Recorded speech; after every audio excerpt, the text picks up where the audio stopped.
الله لا حول ولا قوة إلا بالله العلي العظيم. أعوذ بالله من الشيطان الرجيم. بسم الله الرحمن الرحيم. الحمد لله الواحد الأحد الفرد الصمد الذي لم يلد ولم يولد ولم يكن له كفوا أحد. والصلاة والسلام على أفضل العدد والعبد المؤيد والرسول المسدد والمحمود الأحمد حبيب إله العالمين أبي القاسم محمد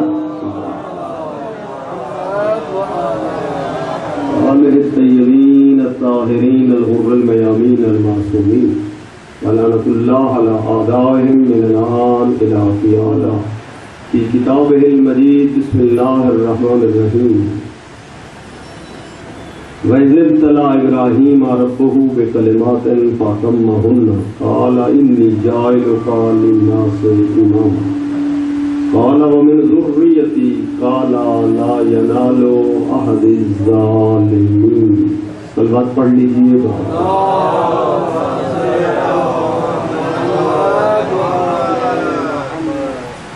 میرے دوستوں، میرے محترم سامعین، بزرگان گرامی، سادات وغیرہ سادات، ذوی الاحترام، علمی دوست، علمی محفل، اور موضوع ہے عصمت انبیاء.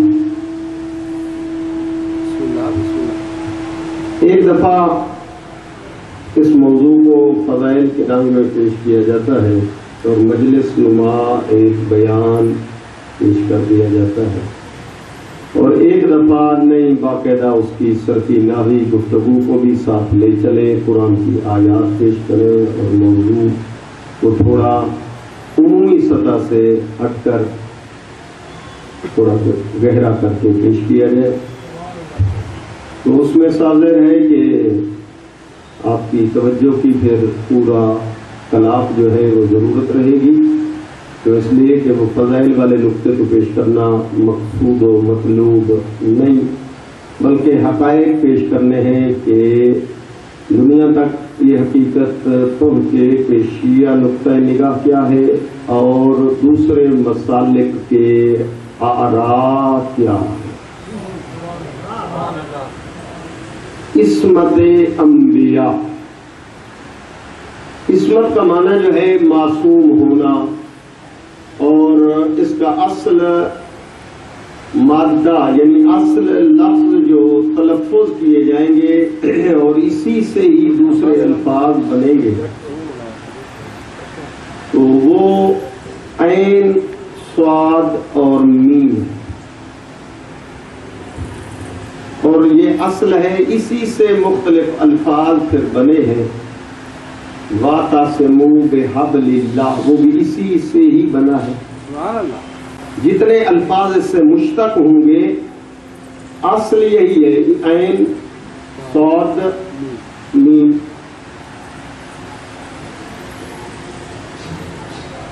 اب اس کا لغوی معنی کیا ہے اور اس سے اصطلاحی مراد کیا ہے، اور اس کی طول و تفصیل جو ہے پیش کرنے کے لیے میں نے قرآن مجید کی آیت بھی آپ کے سامنے تلاوت کی ہے. قرآن مجید میں یہ مادہ 13 جگہوں پر استعمال ہوا. سبحان اللہ، سبحان اللہ.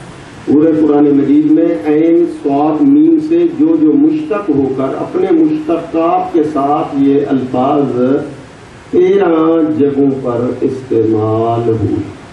سبحان اللہ. اور اس کا معنی یہ ہے کسی شے کو مضبوطی سے پکڑ لینا. وَاعْتَصِمُوا بِحَبْلِ اللَّهِ، پکڑ لو اللہ کی رسی کو. تمسک کرنا، کسی شے کو مضبوطی سے تھام لینا، اسے ایک معنی اس کا یہ ہے. اور ایک معنی یہ ہے کہ اپنے آپ کو بچانا، جس طرح تقوی کا لفظ بھی وقایا سے ہے اور اس کا معنی بھی یہی بچانا ہے. اور یہی وجہ ہے کہ عصمت کو تقوی کا آخری نقطۂ عروج کہا گیا. سبحان اللہ سبحان اللہ. تقوی کا آخری نقطہ عروج وہ دیکھیں گے تو وہ یہی اسم ہے. اب آئیے قرآن مجید کی آیت تلاوت کی ہے، اس کا ترجمہ پیش کر دوں اور اس کو پھر آگے جو ہے بڑھایا جائے. قرآن مجید ہے، سورہ بقرہ ہے، وہ آیت معروف ہے جسے آیت امامت کہتے ہیں. 124 نمبر آیت ہے. وَإِذِ ابْتَلَىٰ إِبْرَاهِيمَ رَبُّهُ بِكَلِمَاتٍ، جب اللہ نے ابراہیم کو ابتلا امتحان میں مبتلا کیا. فَأَتَمَّهُنَّ، حضرت ابراہیم نے وہ امتحان پاس کر دکھلایا. اب وہ کلمات کیا ہیں، امتحان میں کیسے پاس ہوئے، وہ پوری ڈیٹیل ہے. یہ ہمارے موضوع سے اس کا تعلق نہیں ہے، لہذا اس کو نہیں چھیڑتے. اور جب حضرت ابراہیم امتحان میں پاس ہو گئے تو اللہ نے انعام دیا، اور انعام یہی ہے انی جاعلک للناس امام، میں نے آپ کو امام بنایا. قال، حضرت ابراہیم نے یہاں سوال کیا، اور میں نے ذریتی، مالک یہ عہدہ امامت جو ہے میری اولاد کو بھی دے. قال، دوں گا، لیکن لا ینال احد الظالمین، میرا یہ منصب امامت ان کو نہیں پہنچے گا جو ظالم ہیں اور معصوم نہیں. اب یہاں پر لفظ ظلم کی تشریح میں بھی جائیں گے انشاءاللہ، الفاظ بات سے آئیں گی. ظلم سے کیا مراد ہے، لفظاً لغتاً اور اصطلاحاً کیا مراد ہے. یہاں سے ہم مراد لیتے ہیں، امام سے مراد یہ ہے، شاید ہمارے نوجوان یہ سمجھتے ہیں 12 امام یہ امام ہے اور کوئی امام نہیں. انبیاء بھی امام ہیں، اور ہمارے رسول امام الانبیاء ہیں، تمام انبیاء کے امام. یعنی امامت جو عہدہ ہے، پہلا عہدہ ہے نبوت، دوسرا اس کے بعد ہے رسالت، رسالت سے بڑھ کر منصب ہے اوپر والا امامت. سبحان اللہ. اب اس بحث میں جائیں کہ امامت جو ہے رسالت سے برتر ہے، اس کے لیے پھر دلائل پیش کریں اور واقعہ موضوع سے ہٹ جائیں گے. انشاءاللہ پھر کسی موقع پر بیان کیا جائے گا. یہ تشریح میں آپ اسی آیت کے ذیل میں دیکھ سکتے ہیں. حضرت ابراہیم نبی بھی تھے، خلیل بھی تھے اور رسول بھی تھے، لیکن امامت اس امتحان کے بعد ملی.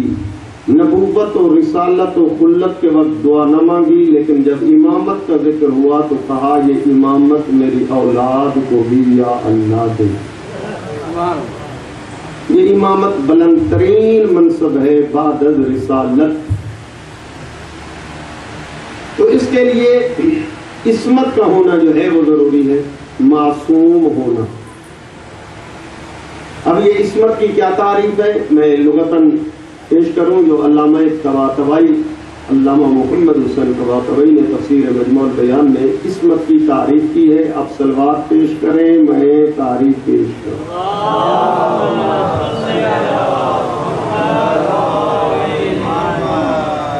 جی،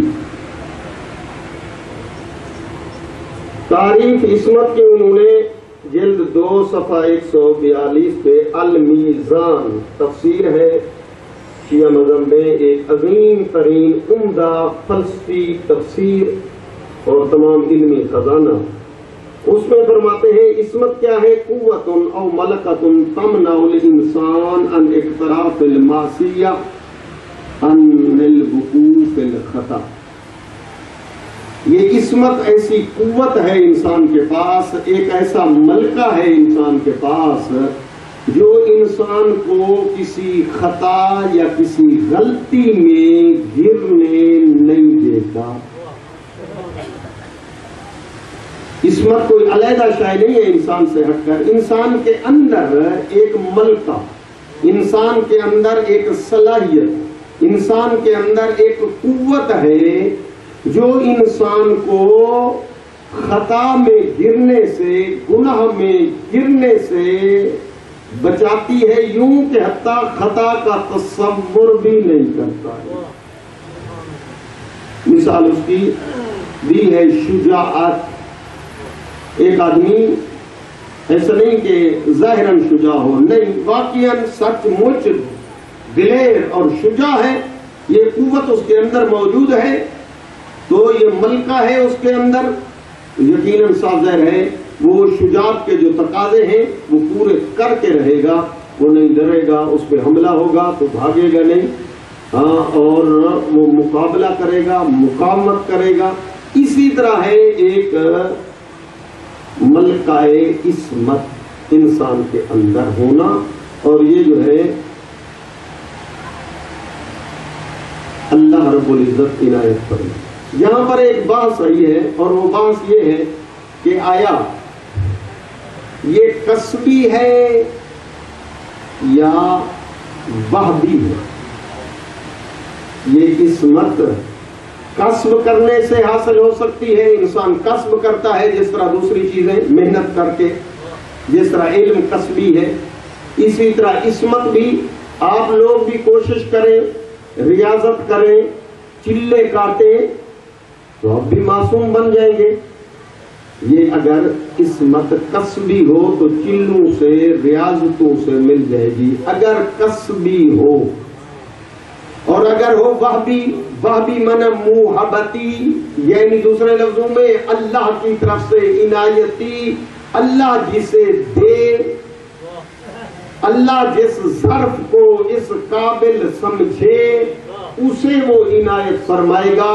تو پھر یہ چلوں سے نہیں ملے گی، ریاضت سے نہیں ملے گی، عبادت سے نہیں ملے گی. یہ اللہ کا عنایت خاص ایک تحفہ ہے جو خاص افراد کو ملتا ہے.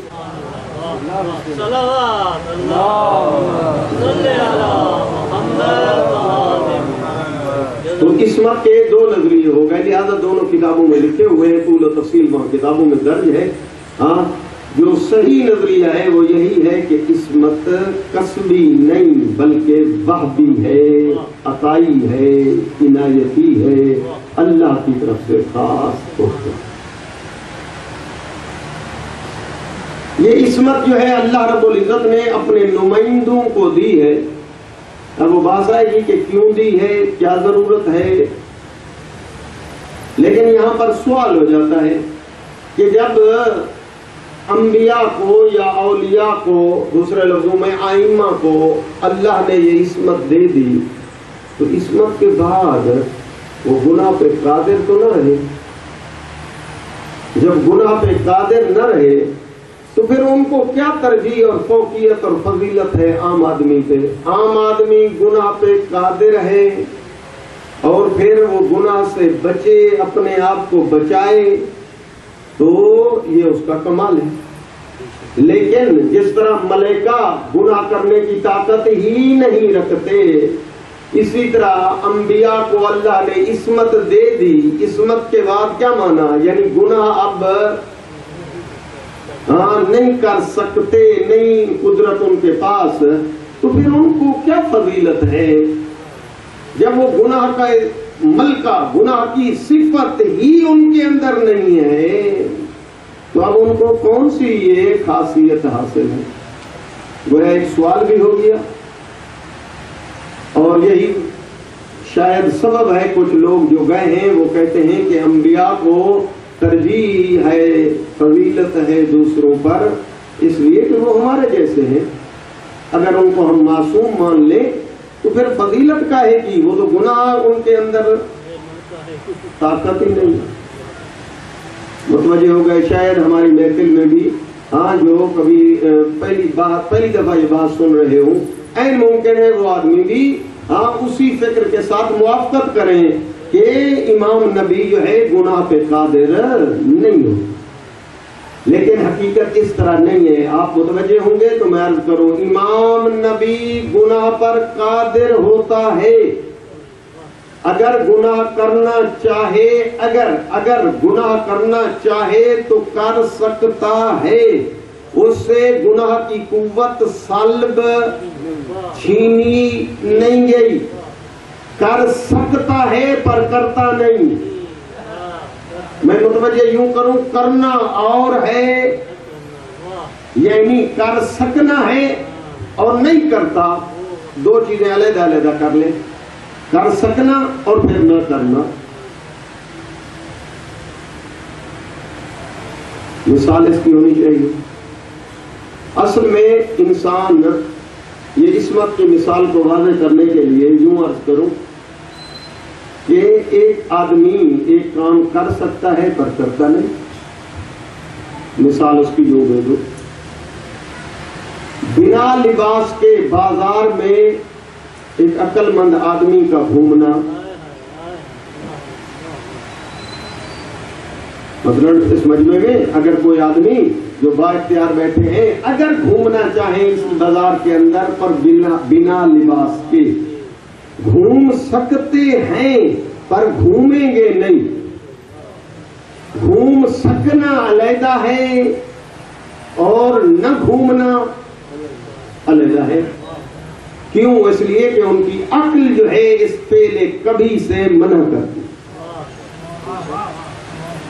اگر اس مثال سے نوجوان دوست واضح ہو گئی ہے بات ٹھیک، نہیں تو یوں عرض کر دوں، ایک گٹر کے اندر سیب جو ہے گرا پڑا ہے، اب وہ سیب اٹھا کے کھانا کھا سکتا ہے ایک انسان، لیکن وہ گٹر والا سیب کھائے گا نہیں۔ کیوں؟ اس لیے کہ اس نجاست اس کے سامنے یوں سامنے اظہر ہے، اتنی سامنے ہے کہ وہ کھا سکتا ہے پر کھائے گا نہیں۔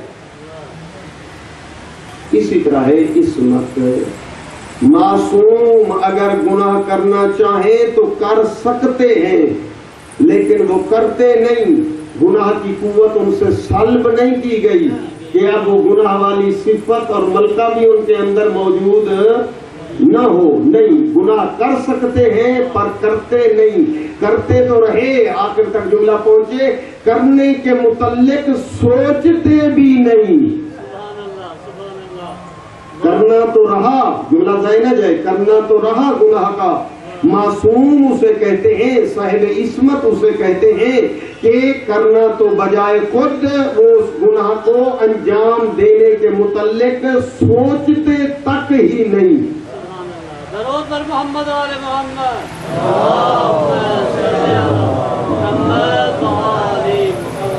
اس کی ہزاروں مثالیں آپ خود فرض کر سکتے ہیں۔ بجلی کی یہ تار جو ہے یہ ننگی ہے، آدمی اگر اس کو ہاتھ لگانا چاہے لگا سکتا ہے لیکن اس کے انجام سے باخبر ہے، اس کے انجام سے باخبر ہے، لہذا اس ننگی تار کو ہاتھ نہیں لگائے گا۔ امام کے سامنے گناہ کا انجام سامنے ہے، گویا دیکھ رہے، یا اس گناہ کی نجاست اور غلاظت سامنے اظہر من الشمس ہے۔ وہ گناہ کی غلاظت ہمیں نظر نہیں آتی بلکہ شیطان پرفریب نظارے اور اس کو رنگین بنا کر ہمارے آنکھوں کے سامنے جو ہے ایک پرکشش بنا دیتا ہے، لہذا اس گناہ کی طرف ہم کھنچ کر چلے جاتے ہیں۔ وہ پرفریب مناظر اور نظارے اور وہ پرکشش بنا دیا، لیکن امام اور نبی جو صاحب عصمت ہیں وہ گناہ ایسے ان کو نجس نظر آ رہا ہوتا ہے، ایسے غلیظ نظر کرنا تو بجائے خود وہ کرنے کا سوچتے ہی نہیں۔ لہذا یہ عصمت، ایک عصمت کے واضح کرنے کے لیے مثالیں دی کہ عصمت کیا ہے، اور عصمت سے امام کے اندر یہ قوت گناہ ختم نہیں ہو جاتی، اور یہ ایک وہبی تحفہ ہے اللہ کی طرف۔ ان مطالب کی طرف متوجہ ہو گئے ہیں تو صلوات پڑھ لیجئے بابا۔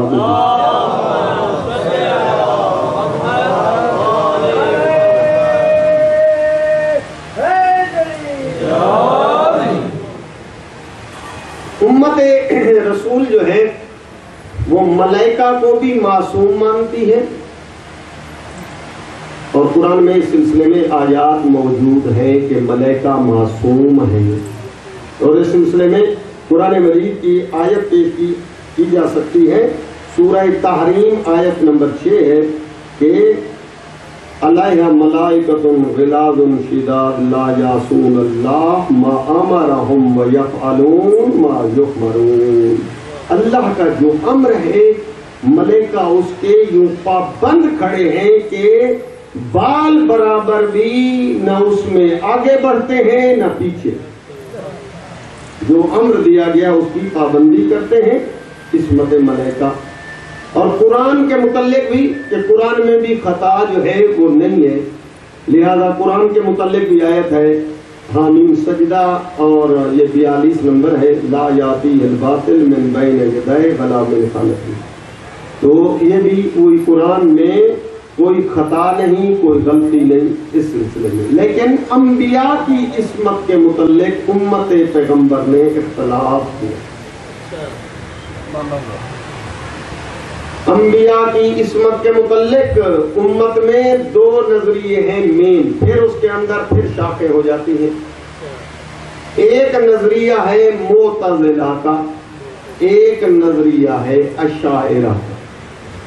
اگر عقائد کی بحث میں کبھی تفصیلی درس ہو تو یہ دو نام آپ کو سننے میں آئیں گے۔ یہ واصل بن عطا ایک بزرگ گزرے ہیں جو معتزلہ نظریے کے بانی ہیں، اور ابو الحسن اشعری یہ گزرے ہیں اشعری مسلک کے۔ معتزلہ کے ساتھ اکثر جگہوں پر تشیع کا اتفاق ہو جاتا ہے، معتزلہ کے ساتھ اکثر جگہوں پر وہی نظریہ تشیع کا ہے اور وہی نظریہ معتزلہ کا اکثر، لیکن اشاعرہ جو ہیں اکثر جگہوں پر تشیع کے ساتھ اختلاف رکھتے ہیں۔ اس کی وجہ کتابوں میں یہ لکھی گئی ہے، لیکن میں اس کا قائل نہیں ہوں، اور وہ بیان یہ کی گئی کہ معتزلہ کے جو واصل بن عطا ہیں یہ شاگرد ہیں ابو ہاشم کے۔ ابو ہاشم بیٹا ہے محمد بن حنفیہ کا، اور محمد بن حنفیہ یہ بیٹے ہیں حضرت امیر کے۔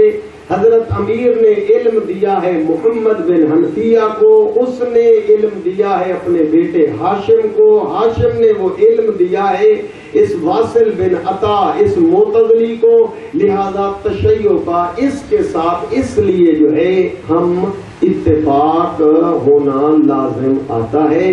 لیکن میں کہتا ہوں کہ اگر آپ دقت سے مطالعہ کریں تو جتنے علوم ہیں ان کے بانی مبانی اور امام اور سب سے بڑے بزرگ جو ہیں سب کے علم کی برگشت جو ہے حضرت امیر تک جا پہنچتی ہے۔ حتیٰ جو ابو الحسن اشعری ہے اس کے وہ بھی شاگرد ہے حضرت امیر کے شاگردوں کا۔ اگر اس طرح دیکھا جائے تو یہ کوئی شاگرد کائنات میں ایسا نہیں ہے، کوئی امام کائنات میں ایسا نہیں ہے جس کے علم کی برگشت ڈائریکٹ یا انڈائریکٹ حضرت علی تک نہ پہنچے۔ لہذا یہ بات کہہ دینا کہ معتزلہ تشیع کے ساتھ ایک ساتھ ملتے ہیں کیونکہ شاگرد ہیں حضرت علی کے، نہیں، ایسا نہیں ہے۔ اشعری والے بھی حضرت علی کے شاگرد ہیں، اور اس طرح دیکھا جائے تو چار امام جو ہیں حضرت امام ابو حنیفہ وہ بھی حضرت امام صادق کے شاگرد ہیں۔ کہتے ہیں لولا السنتان لہلک النعمان، وہ 2 سال نہ ہوتے جو میں نے امام صادق کی شاگردی میں گزارے تو میں ہلاک ہو جاتا۔ تو کیا ہر شاگرد اسی لائن پہ چلتا ہوتا تو پھر نظریات دنیا میں ایک ہی ہوتا۔ آگے چل کر شاگردوں نے اپنا اجتہاد دکھایا جس کے نظریے میں وہ راہیں جو ہیں وہ مختلف ہو گئی۔ تو دو نظریے عرض کیا، ایک ہے اشعری اشاعرہ، ایک ہے معتزلی معتزلہ۔ معتزلہ بھی عصمت کے قائل ہیں اور امامیہ بھی عصمت کے قائل، اور اشاعرہ جن میں زیادہ تر برادران ہمارے دوسرے مسلک کے برادران اہل سنت وہ قائل ہیں کہ انبیاء جو ہیں وہ مطلقاً پوری زندگی اور تمام افعال میں معصوم نہیں ہوتے۔ ہر نبی کی زندگی کو انہوں نے حصے میں تقسیم کیا ہے۔ ہر نبی نبوت سے پہلے کی زندگی اور اعلان رسالت کے بعد کی زندگی، لہذا ہر نبی اعلان رسالت کے بعد معصوم ہو سکتا ہے، اعلان رسالت سے پہلے معصوم نہیں ہو سکتا۔ اب یہ کس میں بنا رہا ہوں، پھر آگے دلائل کی طرف بڑھ جائیں گے۔ یہ ذہن میں ہونا چاہیے برادران کا یہ نظریہ ہے کہ نبی، جتنے نبی ہیں حضرت آدم سے لے کر حضرت خاتم تک، سارے نبی رسالت کا جب اعلان کیا، اعلان رسالت کے بعد تو ان کو معصوم مان سکتے ہیں۔ ہمارے نبی 40 سال کے بعد اعلان رسالت فرماتے ہیں، 40 سال سے پہلے معصوم نہیں ہے، 40 سال کے بعد ان کو عصمت ملی۔ یہ ایک نظریہ، ہاں۔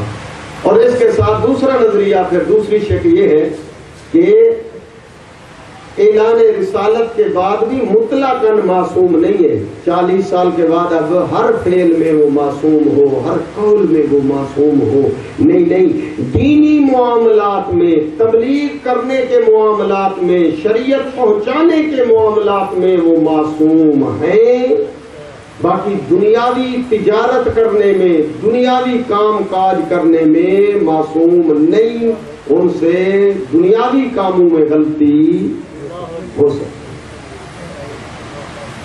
یہ دو نظریے ہو گئے، کیونکہ ہر ایک کا نظریہ ہے اور اس کے باقاعدہ دلائل ہے، ایسا نہیں ہے اگر ان کے پاس جائیں گے تو باقاعدہ وہ دلائل پیش کریں گے۔ جی ہمارے پاس ان دلائل کے جواب ہیں، ایک دو دلائل میں پیش بھی کروں گا اور ان کے جواب بھی پیش کریں گے، تاکہ ایک حد تک آپ کو واضح ہو کہ غلطی کہاں سے ہوئی۔ اب یہ دو قول ہو گئے،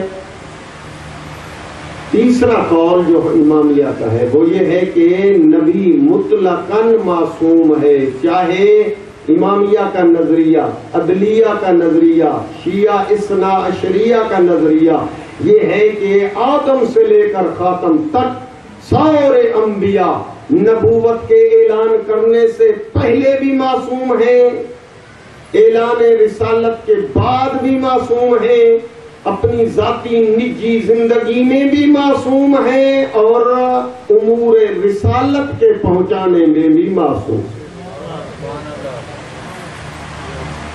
اب یہ تین قول ہو گئے، اب ٹائم ہو تو ایک ایک قول کی دلائل پیش کیے جائیں، اور ہر قول کی دلیل آیا وزنی ہے تو لیا جائے، وزنی نہیں تو اس کا کیا جواب ہے اور اس کو پیش کیا جائے۔ ہاں آپ صلوات پڑھیں، میں پیش کروں۔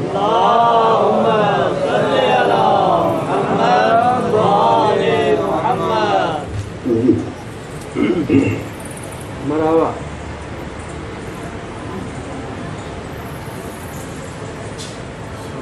جو لوگ کہتے ہیں کہ نبی اور امام اعلان رسالت سے پہلے معصوم نہیں ہے، وہ کہتے ہیں ضرورت ہی نہیں ہے۔ کیا ضرورت ہے کہ اعلان رسالت سے پہلے وہ معصوم ہو؟ معصوم ہونے کی ان کو ضرورت ہی نہیں۔ اللہ کے گویا ان کی طرف ان کے اوپر کوئی احکام نازل تو نہیں ہوئے، لہذا کوئی معصوم ہونا ضروری ہی نہیں۔ اور جو کہتے ہیں کہ اعلان رسالت کے بعد اپنی ذاتی اور نجی زندگی میں، ذاتی امور، دنیاوی امور، دکان چلانا، بھیڑ بکریاں جو ہیں وہ چلانا، تجارت کرنا، بیوی شوہر کے اپنے گھریلو معاملات، اولاد کے ساتھ یہ کہتے ہیں نجی ذاتی معاملات، ان میں معصوم ہونے کی کون سی ضرورت ہے؟ تو دین کا معاملہ تو نہیں ہے، لہذا ان میں بھی معصوم ہونا ضروری ہی نہیں۔ ہاں البتہ دین احکام شریعت پہنچانے میں جو ہے ان کو ضرورت ہے کہ وہ معصوم ہونے چاہیے، لہذا ان کے لیے عصمت جو ہے اس وقت ضرورت پڑے۔ ایک دلیل ان کی یہ ہے، اور اس کے بعد یہ تو عقلی دلیل ہو گئی، اس کے بعد جو ہے انہوں نے باقاعدہ قرآن مجید سے دلائل نکالے ہیں نبیوں کے غیر معصوم ہونے سے۔ بسم اللہ۔ بلکہ بعد میں تو اس حد تک بھی اپنے اس نظریے کے مطابق کہ انبیاء کا معصوم ہونا ضروری نہیں، حتیٰ تبلیغی زندگی میں بھی، حتیٰ شریعت والی زندگی میں بھی، تو انہوں نے دلائل پیش کیے ہیں حضرت آدم کے متعلق کہ ان سے دیکھو گناہ صادر ہوا، حضرت نوح سے فلاں موقع پہ دیکھو کہ گناہ صادر ہوا، حضرت ابراہیم سے فلاں موقع پر یہ غلطی ہوئی، اور اسی طریقے سے ہمارے نبی کے متعلق بھی کچھ آیات پیش کی ہیں۔ اب اگر آپ اجازت دیں، کیونکہ ایک موضوع ہے اور ایک ٹاپک ہے، اس کو بیان کیا جا رہا ہے اور کتابوں میں یہ چیزیں موجود ہیں۔ اب میرا دل تو واقعا اس طرح نہیں کہ میں پیش کر سکوں، کیوں اس لیے کہ کسی نبی اور کسی معصوم شخصیت کے متعلق ان کے غیر معصوم ہونے کی دلیلیں پیش کی جائیں، پتہ نہیں آپ کا دل نہ دکھے، لیکن چونکہ ایک علمی گفتگو ہے، اس بحث کو ایک کیل کے حوالے سے جنہوں نے پیش کیا ہے اس کی طرف سے پیش کیا جائے اور پھر بعد میں جواب پیش کر دیا جائے۔ اگر ذہن تیار ہے تو صلوات پڑھیں۔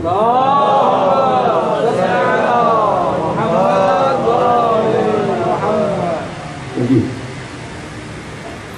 حضرت آدم کے متعلق جو ہے قرآن مجید کی ایک آیت پیش کی گئی ہے، وَلَا تَقْرَبَا هَٰذِهِ الشَّجَرَةَ وَتَكُونَا مِنَ الظَّالِمِينَ، کہ اللہ رب العزت نے حکم دیا حضرت آدم کو کہ اس شجرہ کے قریب جو ہے وہ نہ جانا، اگر آپ گئے تو آپ ظالمین سے ہو جائیں گے۔ تسمیہ کا صیغہ ہے حضرت آدم اور جناب حوا، ولا تقربا، دونوں نہ جائیے اس شجرہ کے قریب، اور اگر چلے گئے فتکونا من الظالمین، تو آپ دونوں جو ہے وہ ظالم ہوں گے۔ لہذا جو قائل ہیں اسی دلیل کے، وہ کہتے ہیں کہ دیکھو قرآن کہتا ہے کہ نہ جائیں، نہیں کی ہے اور وہ چلے گئے، لہذا وہ ظالم ہو گئے، اور جو ظالم ہو گئے تو آپ اس کو معصوم کیسے کہتے ہیں؟ یہ ہے دلیل۔ اب اس کا جواب جو ہے، اب اس دلیل کو زیادہ پیش کیا جائے کھول کر اس کے طول و تفصیل، کیونکہ دوسری کچھ اور آیات بھی ہیں اسی آیت کے ساتھ ملتی جلتی، اور وہ حضرت آدم کا پورا قصہ ہے۔ اب وہ پورا قصہ نہیں پیش کر سکتا، آپ خود جو ہے پہلے پارے میں بھی موجود ہے اور قرآن کے مختلف جگہوں پر اس قصے کو 3 جگہوں پر تفصیلاً پیش کیا گیا۔ اب آپ اگر ذہن توجہ کریں، یہ سرفی ناوی بات ضرور ہے، لیکن اگر اس بحث کی طرف نہ جائیں تو جواب آپ تک نہیں پہنچ سکے گا۔ آئیے، نہیں کی 2 قسمیں ہیں، علمی گفتگو میں جائیں۔ اللہ کی طرف سے جو نہیں ہوتی ہے کسی فعل پر، کسی شے سے روکنا، وہ 2 طرح کا روکنا ہوتا ہے، 2 طرح کی نہیں ہوتی ہے۔ ایک نہیں ہوتی ہے مولوی، ایک نہیں ہوتی ہے ارشادی۔ جو نہیں مولوی ہوتی ہے وہ حکم شرعی ہوتا ہے اور اس کی پابندی کرنی ہوتی ہے، اگر اس کی انسان پابندی نہ کرے تو پھر وہ گناہ بھی ہے اور اس کی سزا بھی ہے۔ لیکن جو دوسری نہیں ہے جس کا نام ہے نہیں ارشادی، فقہ کی کتابوں میں جائیں گے تو دوسری نہیں مانا روکنا، اللہ نے جن کاموں سے روکا ہے اس کو عربی میں کہتے ہیں نہیں۔ یہ نہیں جو ہے نہیں ارشادی، دوسری قسم ارشادی کا کیا مانا؟ ایک راہ دکھا دینا اور اس کا لازمہ بھی بتا دینا، یہ راہ فلاں جگہ جا رہا ہے، کھڈے میں گرے گا، یہ راہ جو ہے حوض پہ جا رہا ہے، پانی اگر لینا ہے تو اس راہ پہ چلے جانا۔ یعنی دوسرے لفظوں میں نہیں بھی کرنا اور نہیں کے ساتھ اس کے اثرات کو بھی بتا دینا، ارشاد۔ ارشاد مانا رہنمائی کر دینا اس دوسرے جو لازمہ ہے۔ مثلا جس طرح مریض کو ڈاکٹر کہتا ہے کہ آپ مجھ سے دوائی لے کر جا رہے ہیں، احتیاط یہ ہے کہ تلی ہوئی چیزیں آپ نے نہیں کھانی، مرچیں آپ استعمال نہیں کریں گے، چاول بھی آپ استعمال نہیں کریں گے۔ تو کیا پروگرام ہے؟ ڈاکٹر نے مریض کو چاولوں سے بھی روکا ہے، مرچوں سے بھی روکا ہے، تلی ہوئی چیزوں سے بھی روکا ہے۔ جو دوست متوجہ ہیں وہ بتائیں کہ چاول حرام ہے، مرچیں حرام ہیں، تلی ہوئی چیزیں حرام ہیں یا حرام نہیں؟ حرام نہیں ہے، لیکن بالکل تلی ہوئی چیزیں کھا سکتا ہے انسان، اگر حرام ہوتی تو کوئی آدمی نہ کھاتا، لیکن اس سے یہ اس کا لازمہ بتا دیا، اگر تلی ہوئی چیزیں کھائے گا، چاول کھائے گا، مرچیں کھائے گا تو پھر لازمہ یہ ہے میری دوائی اثر، یہ دوائی کارگر نہیں ہوگی۔ ایسی نہیں کو ڈاکٹر نے جو روکا تلی ہوئی چیزوں سے، یہ نہیں یہ ارشادی ہے. مثال میں نے دی ہے تاکہ آپ متوجہ ہو جائیں. نہیں یہ مولوی اگر مخالفت کریں تو گناہگار. نہیں یہ ارشادی جس کی مخالفت سے کوئی گناہ لازم نہیں آتا، لیکن اس کا نقصان ضرور ہوتا ہے کہ وہ دوائی کارگر نہیں ہوگی. تو آئیے، حضرت آدم کو جو نہیں ہوئی تھی وہ نہیں مولوی نہیں تھی، وہ نہیں ارشادی تھی. قرآن کی آیت پڑھ دوں تاکہ آپ متوجہ ہو جائیں کہ ارشادی کیسے نہیں ارشادی ہوئی. اور اس میں فلسفہ بھی بتا دیا کہ نہ جانا اس شجرے کے قریب فلا یخرجنکما من الجنہ. سورہ طہ آیت 117. فلا یخرجنکما من الجنہ، کہ نہیں کر دی لیکن اگر جاؤ گے تو اور کچھ نہیں ہوگا، یہ ہوگا شجرے کے قریب جاؤ گے تو جنت سے باہر نکلنا پڑے گا. نہیں کہا کہ یہ نہ جاؤ ورنہ جہنم جاؤ گے، یہ شجرہ کے قریب نہ جاؤ ورنہ گناہ ہوگا، نہ یہ نہیں فرمایا. فرمایا اس کا لازمہ یہ ہوگا، جس طرح ڈاکٹر کہتا ہے تلی ہوئی چیزیں کھائے گا تو میری دوائی کارگر اور مؤثر نہیں ہوگی. اللہ نے فرما دیا کہ ایک میں نہیں ارشادی کی جا رہی ہے اور بتایا جا رہا ہے شجرے کے قریب اگر چلے گئے تو جنت سے باہر نکلنا پڑے، نہ کہ جہنم میں جاؤ. جو دوست اگر متوجہ ہو گئے ہیں تو سلوات پڑھ دے بآواز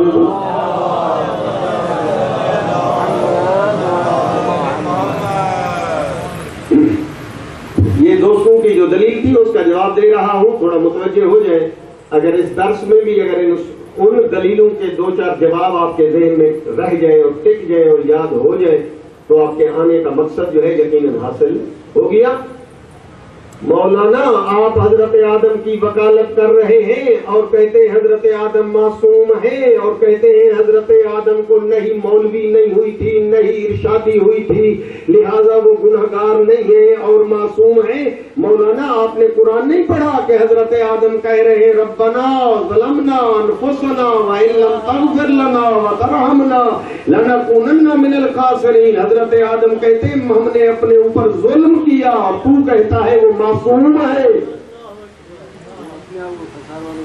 جی یہ دلیلیں ہیں ان دوستوں کی طرف سے. ہاں اب وہ دلیلیں تو پیش پہلے کرنی چاہیے نا جی، پھر بعد میں جو ہے جواب. میں نے کہا کہ یہ موضوع جو ہے خاص کر کے پیش کیا گیا، ورنہ وہ نقطے اور فضائل والے جملے تو ہمارے پاس پہلے سے موجود ہیں.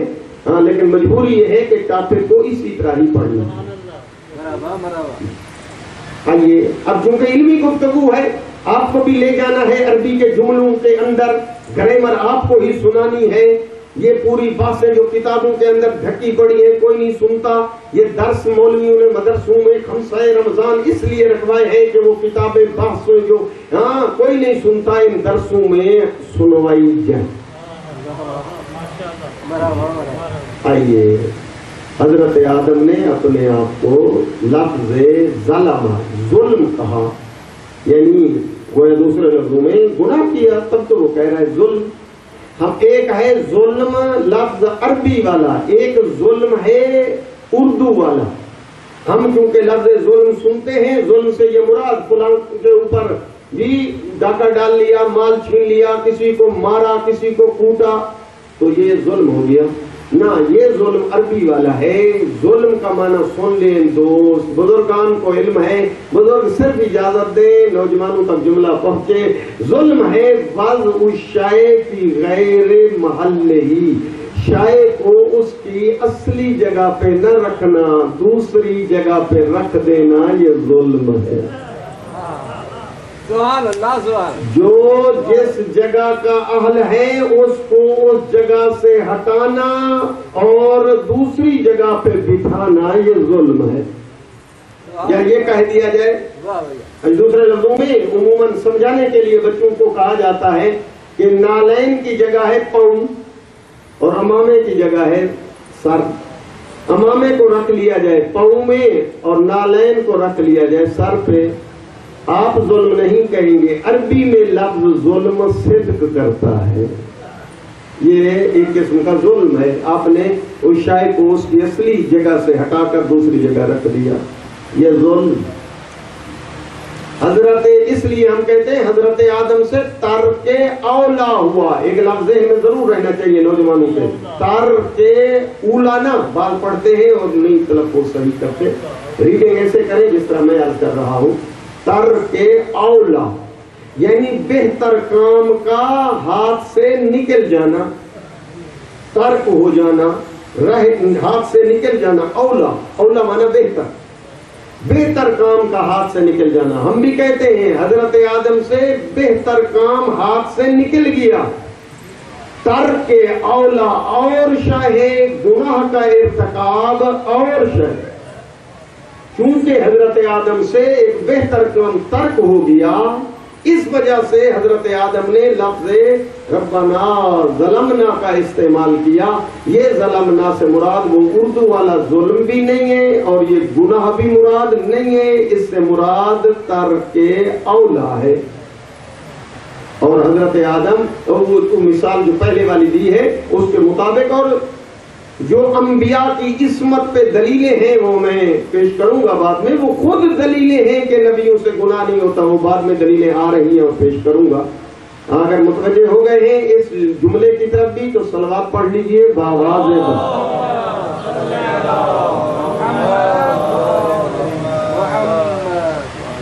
مولانا. آپ حضرت آدم کی وکالت کر رہے ہیں اور حضرت آدم کو معصوم ثابت کرنا چاہتے ہیں, جبکہ حضرت آدم کے لیے لفظ تابا استعمال ہوا ہے. تابا, تابا یعنی توبہ. اگر انہوں نے گناہ نہیں کیا تو یہ توبہ کا ہے کہ ماہ رمضان ہے, یہ تو بچے نوجوان قرآن پڑھتے ہیں اور انہوں نے لفظ تابا جو ہے قرآن میں دیکھ لیا ہے, اور جب دیکھ لیا ہے تو نبی نے توبہ کی ہے. توبہ کی ہے تو گناہ کیا ہے تب تو توبہ کی ہے. جب گناہ کیا ہے تو پھر توبہ اور پھر معصوم ہونا یہ معنی نہیں رکھتا. آئیے میرے دوست, یہ عربی ہے. عربی اگر آپ اس کے حقیقی مطالب تک پہنچنا چاہتے ہیں تو آپ کو صحیح عربی جو ہے وہ گرامر کے ساتھ یاد کرنی پڑے گی. جس طرح انگریزی کی وربیں ہیں, اب ان کے ساتھ ایک ورب کے ساتھ جو ہے ایک اور مثلا حروف لگا دے تو اس کا معنی ہی بدل جاتا ہے, اور لگا دے اس کا معنی ہی بدل جاتا ہے. جی تو اسی طریقے سے اب دیکھنا یہ ہے کہ لفظ تابا کے ساتھ حرف جار کون سا استعمال ہوا ہے, الا یا الا. دو لفظ ہیں عربی میں. لفظ تابا کے ساتھ اگر لفظ الا استعمال ہوا ہے تو معنی اور ہے, لفظ الا استعمال ہوا ہے تو معنی اور ہے. متوجہ ہو جائے, میں قرآن مجید کی آیت پڑھتا ہوں. اگر لفظ تابا کے ساتھ الا استعمال ہوا ہے تو پھر یہاں مراد ہے اللہ کا لطف اور توجہ سے دیکھنا. اور لفظ الا استعمال ہوا ہے پورا قرآن, یہ پورا قرآن کی بات کر رہا ہوں, پورا قرآن آپ چھان مارے اور پڑھیں دقت سے. اگر لفظ الا استعمال ہوا ہے تو اس سے مراد ہے وہی توبہ جو آپ کہہ رہے ہیں. اب دیکھنا یہ ہے کہ حضرت آدم کے لیے لفظ الا استعمال ہوا ہے یا الا استعمال ہوا ہے. تابا علیہ وہاں لفظ الا استعمال ہوا ہے, الا استعمال نہیں ہوا. جس طرح آپ تو کہتے ہیں نا توبو الاللہ توبۃ نصوحا, قرآن مجید کی آیت ہے سورہ تحریم آیت نمبر 8 ہے. توبو الاللہ توبۃ نصوحا, توبہ کرو اللہ کی طرف اپنے گناہوں کی اور توبہ نصوح کرو. تو جو توبہ تم معنی مراد لیتے ہو وہ لفظ الا کے ساتھ آتی ہے, اور جو لفظ توبہ اللہ کے ساتھ استعمال ہوتا ہے وہ گناہ سے توبہ کا معنی مراد نہیں ہوتا, بلکہ وہ اللہ کا رحمت سے دیکھنا مراد ہوتا ہے. اور سورہ توبہ کی آیت 117 کی تلاوت ذرا فرمائیے. تاب اللہ علی النبی والمہاجرین والانصار, آپ نے دیکھا اللہ آیا ہے. تاب اللہ علی النبی والمہاجرین والانصار, اللہ نے رحمت کی نگاہ سے دیکھا نبی کو بھی, مہاجرین کو بھی, انصار کو بھی.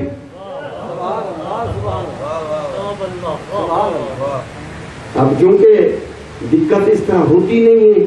اب انہوں نے لفظ تابہ کو پکڑ لیا، یہ نہ دیکھا کہ یہ لفظ تابہ اللہ کے ساتھ استعمال ہوا ہے یا الہ کے ساتھ استعمال ہوا ہے۔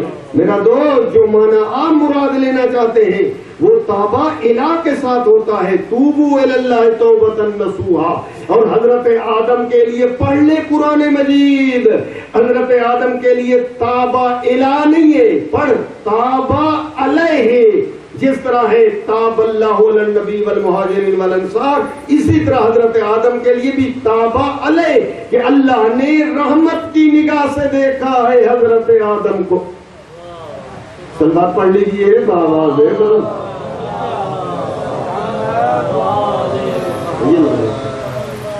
ایک دفعہ پھر بھی جن دوستوں کو صلوات یاد ہے بآواز بلند صلوات۔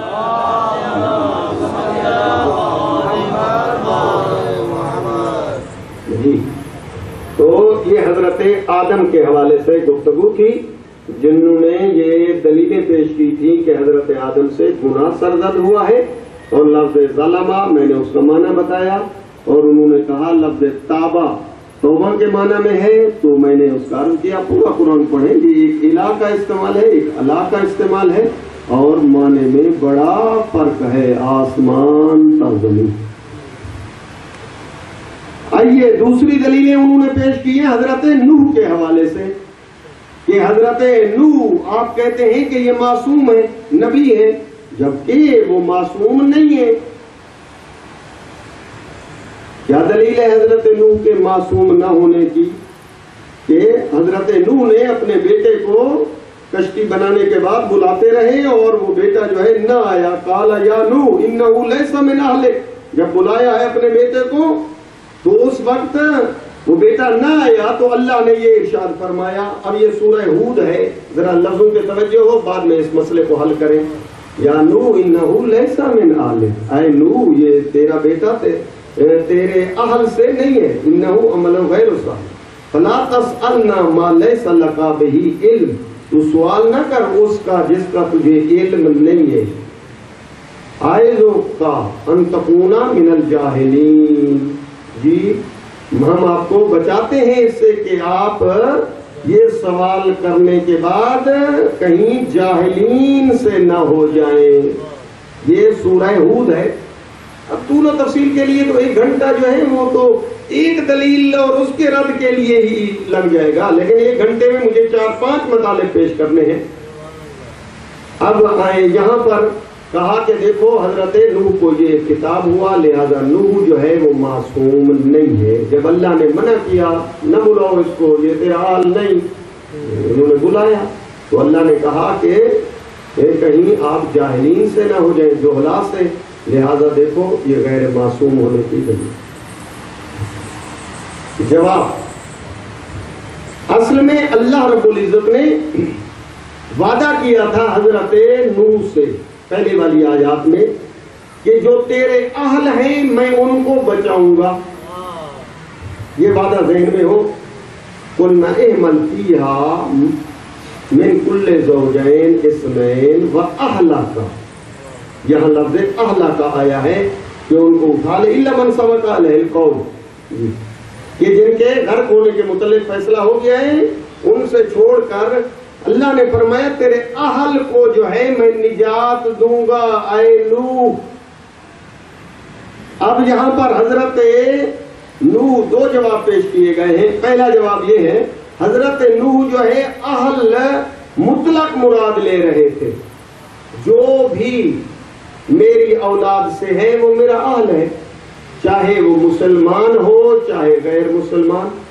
لہذا جب اللہ نے اہل کے بچانے کا وعدہ کیا ہے تو میرے بیٹے کو بچنا چاہیے۔ مطلق اہل چاہے مسلمان چاہے غیر مسلمان، لہذا حضرت نوح نے اپنے بیٹے کے متعلق کہا یا اللہ یہ تو میرا اہل ہے۔ اللہ نے فرمایا لیس من اہلک، تیرے اہل سے اس لیے نہیں، تیرا اہل وہ ہے جو تیری اتباع کرے،